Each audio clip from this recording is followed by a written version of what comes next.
Good morning everyone. Today we are going to discuss blueprint question answers of chapter motion. So let us start with the first question.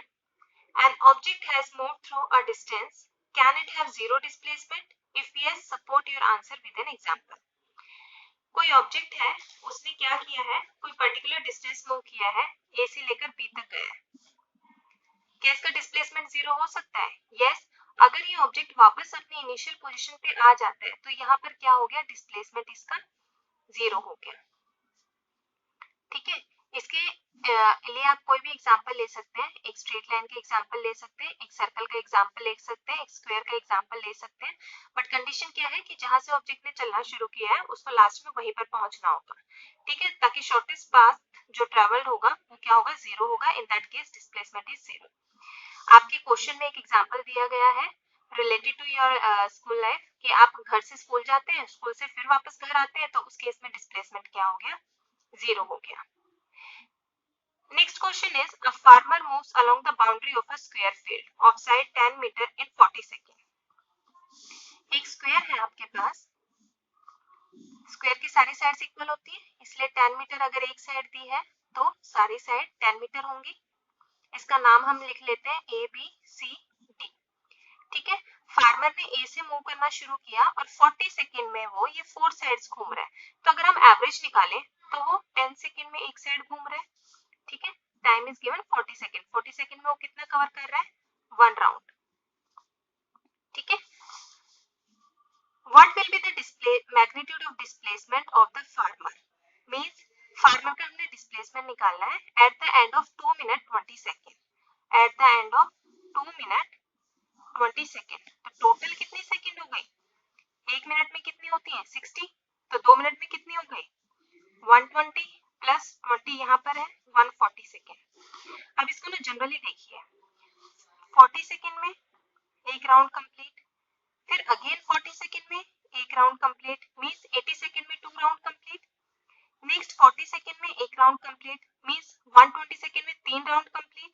बची कितनी, 120 में हो गए 3 round, बची कितनी 20. अगर 40 में पूरा कर रहा है तो 20 में आधा करेगा, मींस 40 में 4 कर रहा है तो 20 में 2 साइड्स कवर करेगा. तो आपका फार्मर कहाँ आ गया, यहाँ आ गया. अब हमें निकालना है डिस्प्लेसमेंट. डिस्प्लेसमेंट इनिशियल और फाइनल के बीच का शॉर्टेस्ट डिस्टेंस होगा. अब इसकी वैल्यू निकालनी है, तो इसमें हम क्या करेंगे, ये देखिए, इसमें देखिए ये निकालना है तो AC की वैल्यू निकालनी है. अब ये हमारे पास क्या हो गया, राइट एंगल ट्राइंगल हो गया. राइट एंगल ट्राइंगल में हम लोग क्या करते हैं, ये हमारा आ गया हाइपोटेन्यूज. ठीक है, AC. इसको निकालने का फॉर्मूला होता है AC square is equal to AB square plus BC square. AB square plus BC square. ठीक है, और AC is equal to square root of AB square plus BC square. Now put the values. AB की value है 10, तो 10 का square कितना हो गया 100. BC की वैल्यू है 10, तो 10 का स्क्वायर कितना हो गया 100. वैल्यू आई स्क्वायर रूट 200. इसको हम लिख सकते हैं स्क्वायर रूट 2 इंटू 100. ठीक है, तो यहाँ पे 100 स्क्वायर रूट से बाहर आ जाएगा 10 की फॉर्म में और रह गया 10 अंडर रूट 2. और हम निकाल क्या रहे हैं डिस्प्लेसमेंट, तो उसके लिए हम यूनिट यूज करेंगे metre. This is the answer. ठीक है, हमारा ऑब्जेक्ट क्या था, फार्मर था. तो फार्मर ने ए से लेके सी तक मूव किया 140 सेकंड में. हमें AC की वैल्यू निकालनी थी. पाइथागोरस थ्योरम से राइट एंगल ट्रायंगल के लिए हमने वैल्यूज यूज की और हमारा आंसर आया 10 square root 2 metre. This is the displacement. Now let us move towards the next question. Next question देखिए, which of the following is true for displacement. Displacement के लिए बताना है क्या ट्रू है और क्या गलत है. It can not be zero, कि डिस्प्लेसमेंट कभी जीरो नहीं हो सकता. तो ये हमारी फॉल्स स्टेटमेंट है, क्योंकि हमने फर्स्ट क्वेश्चन में प्रूव किया कि हमारे पास कोई डिस्टेंस तो है लेकिन डिस्प्लेसमेंट वहां पर क्या है, जीरो है. ठीक है, सेकंड इसमें पूछा गया है कि जो मैग्नीट्यूड होता है डिस्प्लेसमेंट का वो डिस्टेंस से ज्यादा हो सकता है. ये तो कभी भी नहीं होगा, क्योंकि डिस्प्लेसमेंट हमेशा क्या होता है, शॉर्टेस्ट पाथ होता है. ठीक है, चाहे डिस्टेंस हमारा इतना आ रहा है लेकिन डिस्प्लेसमेंट हमेशा ये होगा. अगर ऑब्जेक्ट स्ट्रेट लाइन में A से B तक मूव कर रहा है तो उस केस में डिस्टेंस और डिस्प्लेसमेंट दोनों बराबर हो सकते हैं. लेकिन डिस्प्लेसमेंट कभी भी बड़ा नहीं होगा क्योंकि वो हमेशा शॉर्टेस्ट पाथ होता है। So this is also false. Next question है distinguish between speed and velocity. देखिए स्पीड और वेलोसिटी दोनों सेम टर्म होती हैं, फर्क कहाँ आता है कि स्पीड के पास मैग्नीट्यूड है और वेलोसिटी के पास मैग्नीट्यूड प्लस डायरेक्शन है। अगर हमने डायरेक्शन का कंसेप्ट हटा दिया तो दोनों के पास मैग्नीट्यूड है, दोनों बराबर हो गए।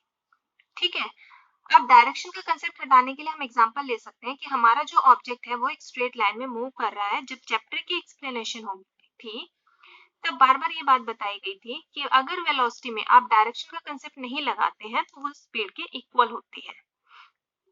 तो यहाँ पर क्या है, अगर आपका ऑब्जेक्ट या तो स्ट्रेट लाइन पाथ में मूव कर रहा है या फिर आप डायरेक्शन को कंसीडर नहीं कर रहे हैं, in that case velocity is equal to speed. Difference क्या है कि स्पीड एक स्केलर क्वांटिटी है क्योंकि उसके पास मैग्नीट्यूड है, but velocity is a vector quantity जो क्या है मैग्नीट्यूड प्लस डायरेक्शन इंक्लूड करती है। नेक्स्ट सेम क्वेश्चन है, question number 5 is related to question number 4। देखिए under what condition is the magnitude of average velocity is equal to average speed.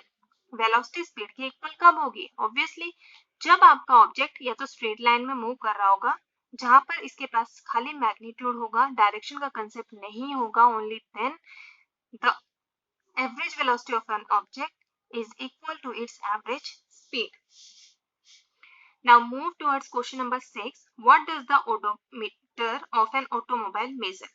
Automobile में दो चीजें होती हैं, एक होता है ओडोमीटर, दूसरा होता है स्पीडोमीटर।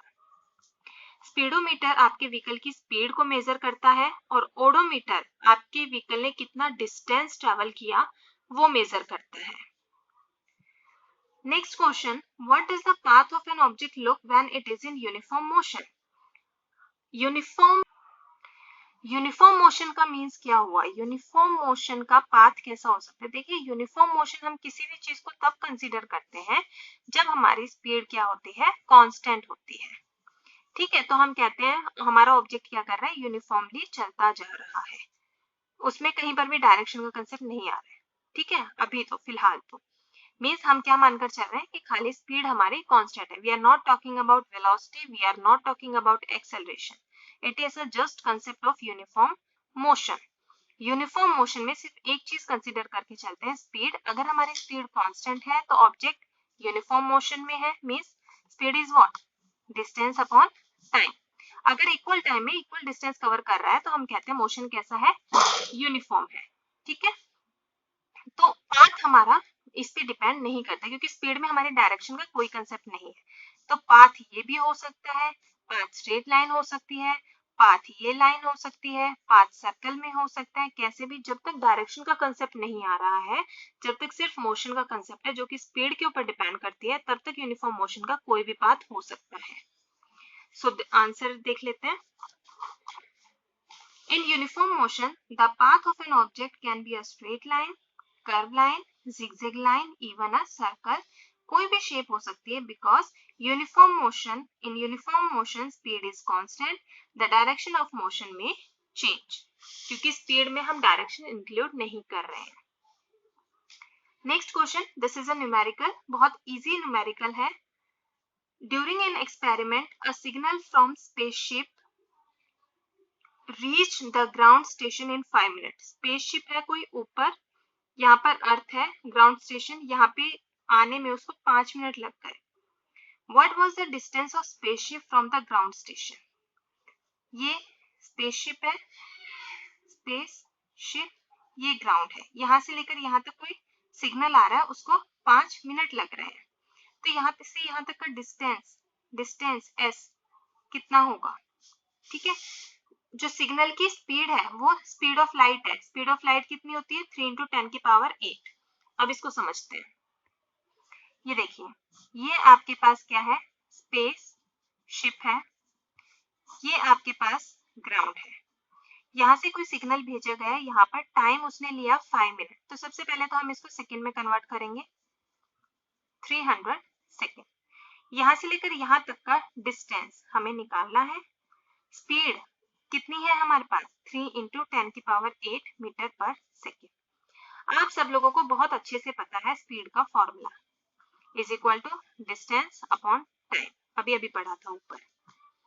ठीक है, हमें निकालना क्या है, डिस्टेंस, तो डिस्टेंस में ये दोनों मल्टीप्लाई हो जाएंगे, distance equal to speed into time. Speed हमारे पास कितनी है, स्पीड हमारे पास है 3 इंटू 10 की पावर 8 मीटर पर सेकेंड। अब देखिए क्वांटिटी से निकालना दिखा रही हूँ, यूनिट भी निकालना दिखा रही हूँ मैं आपको। टाइम कितना है 300 सेकेंड, जो ऊपर नीचे सेम होते हैं कट जाते हैं, सेकेंड से सेकेंड कैंसिल। अब देखिए ये इसको 10 की पावर 2 बोल सकते हैं, ठीक है 10 की पावर 2, ये 10 की पावर 8, 10 की पावर 8 और 10 की पावर 2, जब बेस सेम है मल्टीप्लाई में पावर्स ऐड हो जाती है 10 की पावर 10, तो ये हो गया 10 की पावर 10, बचा क्या 3 into 3 9 unit metre, second to second cancel हो गया, तो डिस्टेंस हमारा आया 9 इंटू 10⁻10 मीटर। होपफुली यहाँ तक आपको समझ में आ गया होगा, यहाँ तक आप सब लोगों ने अपनी पेयर नोटबुक में करना है, नोट्स की पीडीएफ आप लोगों को मिल चुकी है, वो नोट्स आपने बनाने हैं, 8 नंबर तक क्वेश्चन आपने करने हैं। Next question we will discuss in next module, इनको साथ के साथ रिवाइज भी कर लेना और अपने नेक्स्ट क्वेश्चंस को एक बार रीड आउट जरूर कर लेना कि आप लोग कौन से क्वेश्चन सॉल्व कर पा रहे हैं, कौन से नहीं कर पा रहे हैं। So next question we will do in next module. Thank you so